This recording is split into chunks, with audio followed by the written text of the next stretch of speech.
avons le vent d'espace. Et au vent d'espace, un des incontournables annuels avec le lac des Cygnes, c'est Mesmer.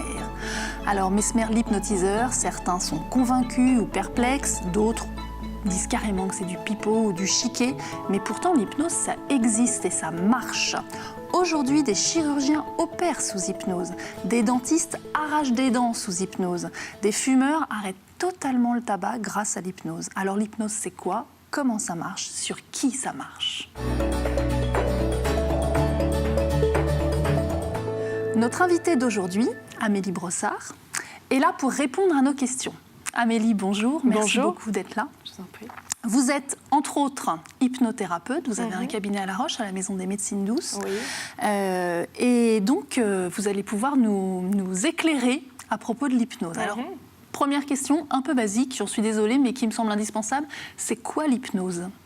Bien, l'hypnose, c'est une technique qui va permettre d'utiliser la partie inconsciente du cerveau à des fins de changement, soit comportemental, soit physique, quelquefois même biologique. C'est-à-dire qu'on va utiliser les capacités du cerveau pour des bénéfices selon la demande de la personne qui vient nous voir. Alors l'hypnose, si on utilise les capacités du cerveau, il y a un côté un peu scientifique ou c'est un peu de la magie ? C'est tout à fait scientifique. Aujourd'hui, grâce aux IRM, aux encéphalogrammes, on a pu maintenant prouver l'état d'hypnose. Et grâce aux capacités d'attention sélective de l'inconscient, alors je vais essayer d'être assez claire pour pas que je parte trop précisément. Dites-nous ce qui se passe dans notre cerveau. Voilà. Alors concrètement, ce qui se passe, pour avoir une image claire, le cerveau ne fait pas la différence entre le réel ou le virtuel. C'est pour ça qu'on peut saliver à l'idée d'un plat qu'on va manger.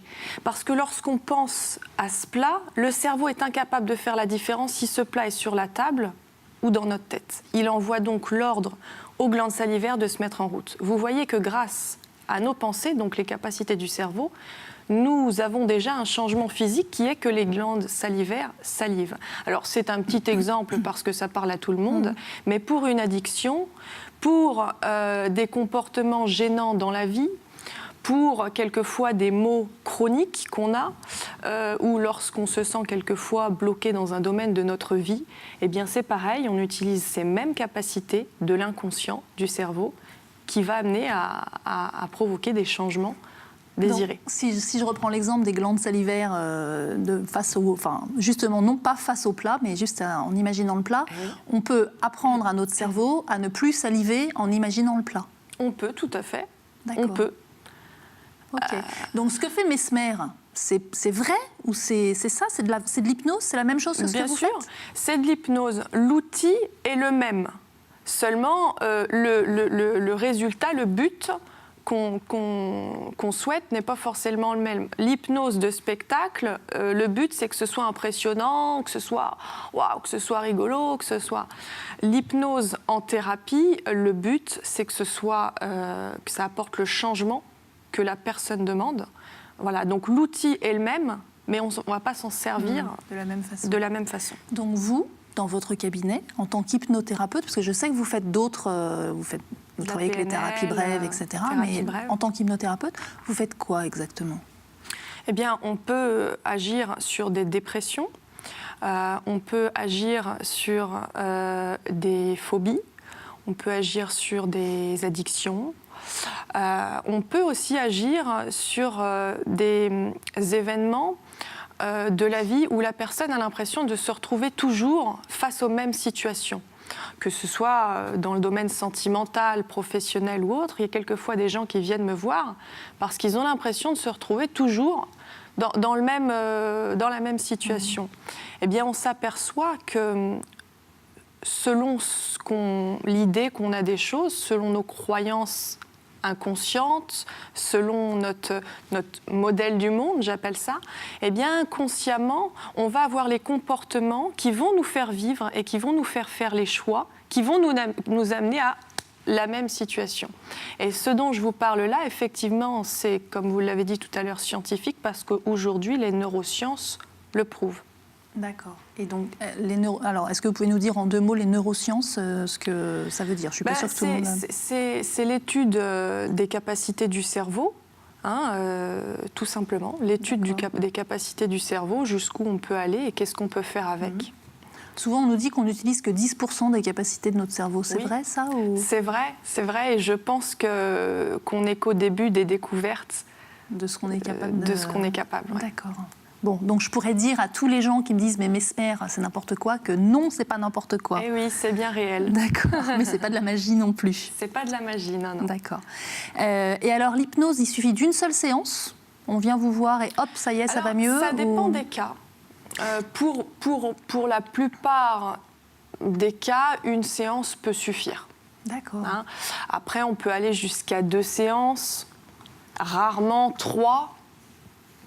Mais principalement, oui, une séance, 2 séances, ça suffit. Par exemple, pour l'arrêt du tabac, une séance, ça suffit. Mais pourquoi tout le monde ne fait pas ça? J'ai l'impression que c'est miraculeux, moi. C'est un truc. Mais pour l'arrêt du tabac, pour les gens qui ont... Enfin, toutes les addictions, oui. Bien sûr. Mais ça se démocratise depuis quelques années. L'hypnose est pratiquée depuis la nuit des temps, mais ça fait seulement quelques années qu'on l'a scientifiquement découvert et qu'on l'utilise dans les hôpitaux. Donc finalement, ça fait quelques années que les gens l'utilisent de plus en plus, mais ça pourrait paraître nouveau, je dis bien paraître, parce que c'est loin d'être nouveau. Donc c'est peut-être pour ça que tout le monde n'a pas encore l'idée de se dire tiens, je vais aller, voilà. Et ça demande, il suffit de venir vous voir. Par exemple, je reprends l'arrêt du tabac parce que c'est vrai que c'est le truc. Il suffit de venir vous voir, faire une séance d'hypnose et hop, on arrête le tabac. Ou ça demande quand même un effort, un entraînement, du travail à la maison. Moi, j'ai vraiment la particularité justement de responsabiliser les gens. C'est pas un coup de baguette magique et c'est génial. J'ai été voir Madame Brossard. Il y a une part de ça parce qu'effectivement, en hypnose, on provoque le changement. Maintenant, c'est important que la personne prenne conscience qu'elle-même, elle a déjà toutes les capacités pour y arriver. Donc effectivement, chez elle, je vais lui donner des petits exercices d'auto-hypnose qu'elle va pouvoir pratiquer et elle va se rendre compte que ah oui, ça marche. Ça marche. Ça marche parce qu'elle a déjà fait une séance avec vous. Ça marche parce qu'elle a fait une séance. Mais quelqu'un qui maîtrise parfaitement l'auto-hypnose n'aura pas besoin d'aller voir un hypnothérapeute. Il peut se le faire à soi-même. Voilà. Comment vous en êtes venu, vous, à pratiquer l'hypnose ? Alors moi, j'ai rencontré un hypnothérapeute dans une période où j'en avais besoin. À l'époque, je ne connaissais pas spécialement ce que c'était précisément. Et quand j'ai vu le résultat, j'ai dit mais je veux apprendre. Voilà, je veux apprendre, je veux faire ça. C'est waouh, c'est ça que je veux faire. Donc c'est comme ça que j'ai décidé de pratiquer l'hypnose. Et alors comment on se forme à l'hypnose ? Il y a une école, Alors il y a des écoles. Je tiens à mettre en garde parce que en France, c'est une pratique qui n'est pas encore encadrée. Il y a de très bonnes écoles qui sont peu nombreuses et il y a beaucoup d'écoles qui proposent des formations assez rapides. Devenez hypnothérapeute en 2 mois, en 6 semaines. Et comme tout métier, je pense qu'il faut se laisser le temps de vraiment maîtriser l'outil pour pouvoir le pratiquer. Donc il y a des écoles, bien sûr, qui sont bonnes en France. Maintenant, je pense qu'il faut bien la choisir. Bien se renseigner. Voilà. D'accord. En Vendée, il y a la possibilité de se former correctement ou il faut aller plutôt à Nantes Oui. Ouais. Alors oui, alors moi-même, je donne des formations en auto-hypnose. Donc je forme les particuliers à cet outil pour l'utiliser dans leur vie au quotidien. Maintenant, quelqu'un qui voudrait devenir un professionnel de l'hypnose, hypnothérapeute, il y a une très bonne école à Nantes, qui est l'école centrale d'hypnose, qui est bien pour apprendre cet outil. Maintenant, encore une fois, celui qui voudrait en faire son métier, je pense que c'est une pratique dans laquelle il faut toujours se former régulièrement. Voilà, pour être... Voilà, on fait des découvertes en neurosciences, comme je le disais tout à l'heure, chaque année, chaque 2 ans, chaque 3 ans, et je pense qu'il est nécessaire de s'actualiser. Alors, vous disiez que vous formez les gens à faire de l'auto-hypnose à la maison. Est-ce que vous accepteriez là, de nous faire une petite séance d'auto-hypnose pour que moi et les téléspectateurs, on puisse se rendre compte de ce que c'est concrètement ? Avec plaisir. Ouais.